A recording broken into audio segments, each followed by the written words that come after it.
You know, when the teaser poster dropped in January of 19, with the War for Cybertron subtitle in such a strong G1 aesthetic, I thought that they were going to go back and do a retelling of the storyline that the War for Cybertron and Fall of Cybertron games had from High Moon Studios. I mean, these two games were highly praised by Transformer fans for a fascinating story, terrific character portrayal, excellent voice acting, and just, top-notch world building. Whether High Moon Studios realized it or not, they would set the bar for the G1 aesthetic and stories. So now, a year and a half after the teaser poster, the 2020 War for Cybertron Siege series is going to take a shot at the title. It doesn't hit the High Moon mark. As a matter of fact, You couldn't hit an Autobot with a moonbeam!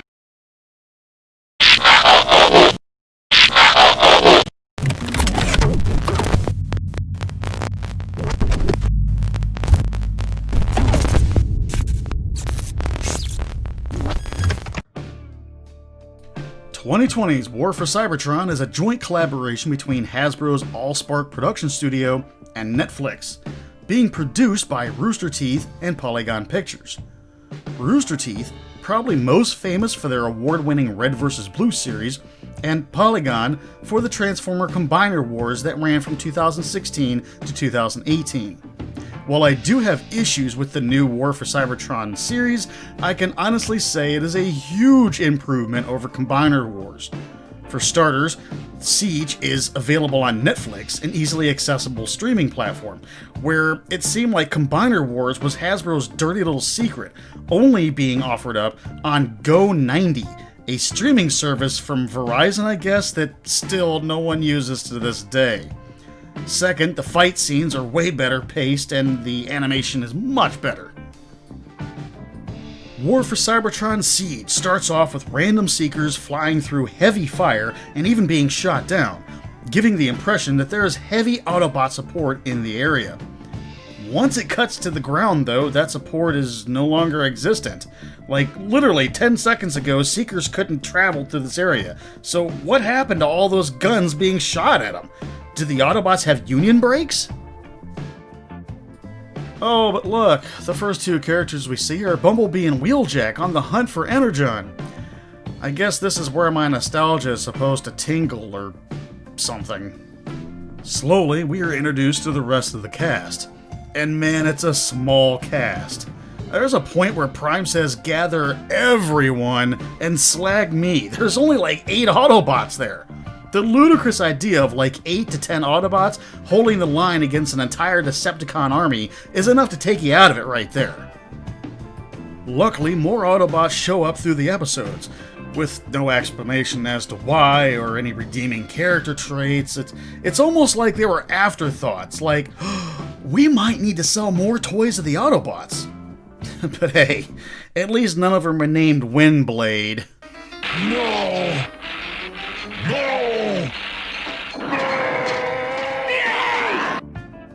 In true Bayformer fashion, we only need to get to episode 2 before the Autobots and Decepticons get in a race to find an overpowered MacGuffin. In this case, it's Vector Sigma, the AllSpark. Why? Why did you do this to me?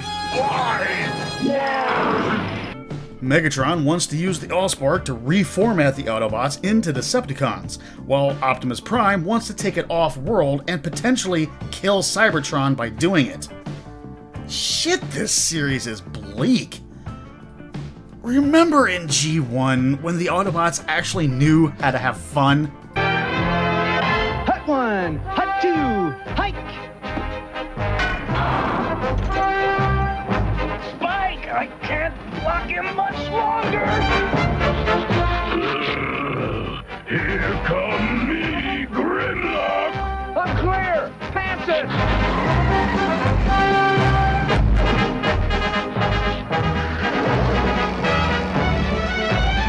Got it! I'm heading for Touchdown City! Ah! Hey guys! Optimus Prime wants us on the double! Are you sure humans do this for fun? Remember when Optimus Prime would laugh and give the entire episode some much-needed levity?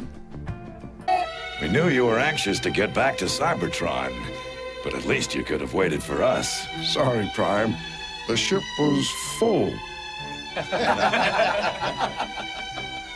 Well, we will have none of that in modern Transformer storytelling, since, it's the popular thing to do thanks to series like Walking Dead and Game of Thrones. Leaving out important things like humor, character development, and levity makes the bland story easier to tell. I mean, more streamlined for a mainstream audience. Anyways, fighting ensues over the story's MacGuffin that leads to the final battle where Megatron leads a massive attack on the Autobots. A siege, if you will. And that's it. That's the plot for a Transformers series we have waited for a year and a half. While this new series doesn't quite go in the direction I was hoping, it still has a lot of redeeming qualities, of which I'll run through really quick. The thing I like most from the new series is actually Megatron. He is portrayed as a strong, competent, and menacing enemy to our heroes. This version of the maniacal Megatron has the maniacal turned down, well, a lot of notches, making him a much more capable candidate to lead the Decepticons to where they are at this point in the story. His command over his troop is unquestioned, and his methodical intelligence for the most part leads him to think actions through when things don't go his way. He's no bad guy of Thanos proportions, his only motivation seemingly being revenge, but he doesn't throw a fit and make bad judgment calls like a poor leader would. The character design and animation are the best we've seen since the Cybertron games, and even though the general complaint among fans is the characters are a bit too bulky, they certainly pull off the G1 aesthetic well. Some of the characters actually retain their personality traits that G1 fans have known and loved for 35 plus years. Most of the on-screen characters are colorful and really stand out from the colorless backgrounds, though I suspect that's just to sell more toys. And I really like that they break the old character cast a bit with new characters like Cog and Impactor. Now I hope you have your coffee ready, because now we're going to delve into the negative from this series. The biggest problem is that Cybertron itself is dull, lifeless, empty, and devoid of anything that would make the Transformers' homeworld interesting. Everywhere they go is dark or poorly lit. This series takes a world as massive as Cybertron and makes it feel uninspired and claustrophobic. You're a claustrophobic. You want a fist in the mouth? Mm-mm. I've never even looked at another guy before. Remember the Cybertron games? Massive set pieces, bright lights, levels of just alive cities that ran clear to the core of the planet? Cybertron itself was just as much a character as any of the Transformers in those games. In most Transformers series, control of Cybertron is what they're all fighting for. Siege's Cybertron doesn't inspire you to root for anybody to win it as a prize due to its sheer blandness. Speaking of blandness, whose idea was it to have all the characters running all the time? Besides it looking like a bunch of overweight kids at fat camp, all the running they do in robot form kinda detracts from the purpose of most of their alt modes. I mean, what's the purpose of being able to transform into a faster vehicle mode if all you're gonna do is run around? Have you ever seen a wiener dog run? Its legs are moving a mile a minute, yet it's still kinda slow. It's like one of the animators have a wiener dog for a pet and said, "Yes, this is now how Transformers will run."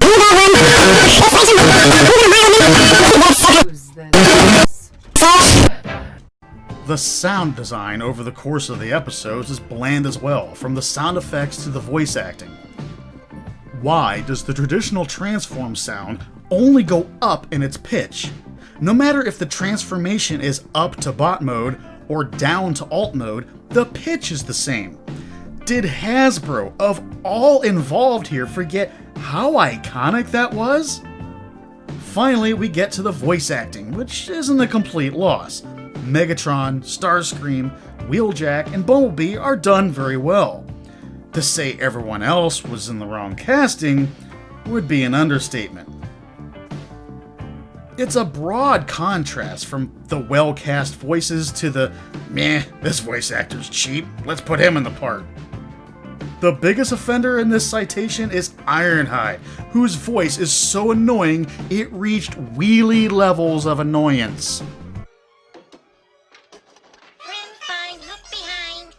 When asked why G1 was so prolific in Transformer fans' minds, it really goes back to the superior voice acting. The voices were entertaining, dare I say, stoic, and actually gave you perspective into what that character was all about. I guess it's just too much, isn't it, Hasbro? To get the band back together one last time.